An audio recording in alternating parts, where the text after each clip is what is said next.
직장인 A씨는 얼마 전부터 10년 전에 떼운 어금니가 시리고 아파 병원을 찾았는데요.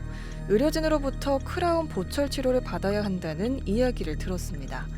예전에도 같은 치료를 받은 적이 있는 A씨는 본을 뜨기 위해 입안 가득 넣는 재료가 너무 불편했던 기억이 떠올랐는데요. 다행히 병원에서 디지털 보철 치료를 진행하면서 과거보다 훨씬 수월하게 치료를 마무리할 수 있었습니다. 구강 내 치아 결손 부위나 구강암 수술로 인한 결손 부위에 인공물을 장착해 줌으로써 기능과 신미성을 회복시켜주는 것을 말합니다. 보철 치료는 사고나 질환 등으로 인해 손상된 치아의 본래 기능과 외형을 되돌리기 위한 치료인데요. 보철은 치아의 기능을 회복해주는 역할을 할 뿐만 아니라 심미적인 개선 효과도 있습니다. 보철 치료는 치아가 손상된 이유와 정도에 따라 다양한 방식으로 진행되는데요. 한번 제작한 보철물은 오래 사용해야 하기 때문에 처음부터 치료를 꼼꼼히 받아야 합니다.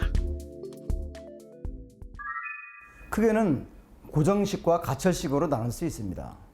고정식은 구강 내에서 스스로 빼고 장착하는 것이 불가능하며 가철식은 그것이 가능합니다.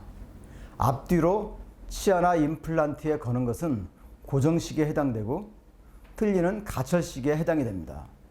요즘에는 임시 틀니, 부분 틀니의 금속 프레임, 완전 틀니를 3D 프린팅으로 제작할 수 있습니다. 대부분 보철 치료를 할 땐 충치 치료나 임플란트 수술 후 적절한 치아 모양을 만들기 위해 치아를 본뜨는 과정이 필요합니다.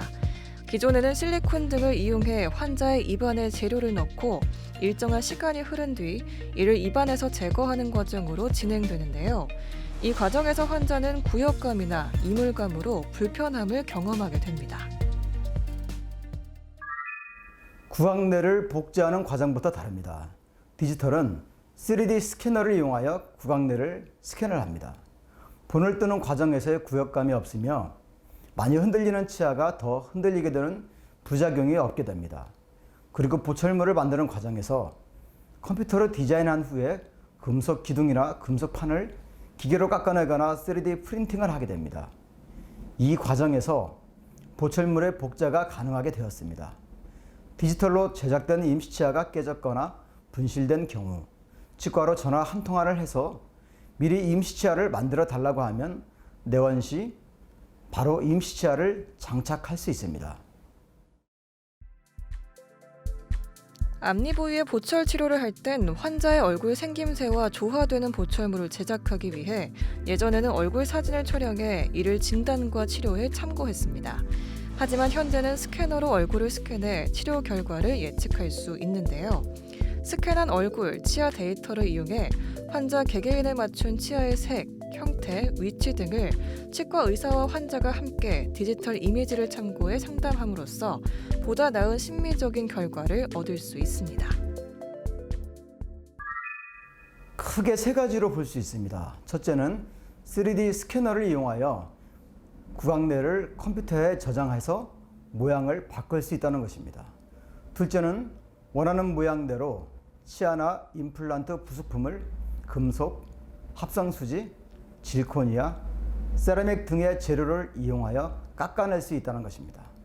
셋째는 현재 가정에서 종이로 문서를 출력하는 것처럼 액체 합성수지를 레이저로 굳혀가면서 3D 프린팅을 하여 원하는 모양대로 임시치아나 틀니를 만들 수 있다는 것입니다.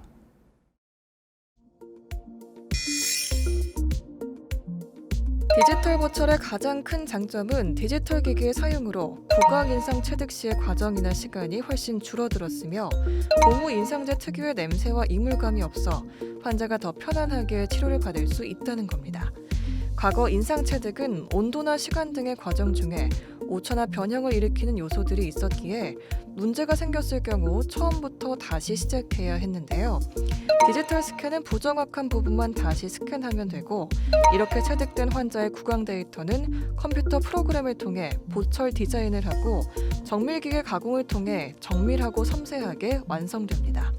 특히 환자의 구강 데이터가 컴퓨터 자료로 영구히 남게 돼 디자인한 보철물을 언제든지 수정할 수 있습니다. 치아 한 개가 빠져서 임플란트로 수복하는 것을 예를 들어 보겠습니다. 먼저 스캐너를 이용하여 구강내를 스캔하여 치과 기궁소로 파일을 전송합니다. 기궁소에서는 밀린 기계로 타이타늄 기둥을 깎아서 중간 부품인 지대줄을 만들고 질코니아 원판을 깎아서 상부 보철물인 질코니아 크라운을 만들어 치과로 보냅니다. 그러면 치과에 도착하는 것은 타이타늄 지대주와 질코니아 크라운 두 가지입니다. 기궁소로 모형을 보내지 않고 기궁소에서도 치과로 모형을 보내지 않습니다. 이 과정에서 최종 보철물 형태를 예측하면서 기공사와 의사 교환을 더 정확히 할 수 있다는 장점이 있습니다. 보철 치료가 필요한 치아를 제때 치료하지 않고 손상된 상태로 방치하면 주변 치아에도 좋지 않은 영향을 주게 돼 치아 전체가 망가지는 결과가 초래될 수 있습니다. 여러 차례 치과를 방문해야 하는 귀찮음과 불편함 때문에 제때 보철 치료를 받지 않는 환자들에게 디지털 보철은 당일 진단과 보철 치료까지 가능하게 만들었습니다. 먼저 임시 치아를 살펴보겠습니다. 오래 쓸 것인가? 힘을 많이 받는 어금니인가? 환자분의 씹는 힘이 어떤가에 따라서 단단한 합성 수지 디스크를 깎아내는 방식인 밀링으로 제작할 수도 있고 레진 액을 경화시키는 프린팅 방식으로 제작할 수도 있습니다. 아무리 디지털이라고 해도 제작 과정에서 마지막은 수작업을 해야 합니다. 깎아낸 질코니아를 굽는 과정에서 시간을 충분히 부여해 주어야 하며 이후에 광택을 내는 과정도 소홀히 해서는 안 됩니다. 치과 보철물은 일반적으로 7, 8년의 수명이라고 교과서에 나와 있지만 치아 관리가 잘 되는 경우는 10년, 20년도 넘게 쓰는 사람이 많습니다. 자연치가 아니고 자연치를 깎아서 씌우는 형태로 들어가기 때문에 아무래도 음식물 끼임이나 양치하는 부분에 있어서 자연치보다 관리가 어려워 꼼꼼한 관리가 필요합니다. 치간 칫솔을 사용하면 처음에는 치간부에서 피가 날 수 있는데 3, 4일 정도 지나면 플라그가 제거되어 피가 나지 않습니다. 계속 피가 난다면 치과를 방문하셔야 합니다. 치간 칫솔을 사용하다가 음식물이 더 낀다고 하여 사용을 중지하는 경우를 보는데 양치질이 잘 되어 그만큼 염증이 가라앉았다는 것을 의미하므로 계속해서 잘 사용해 주셔야 합니다.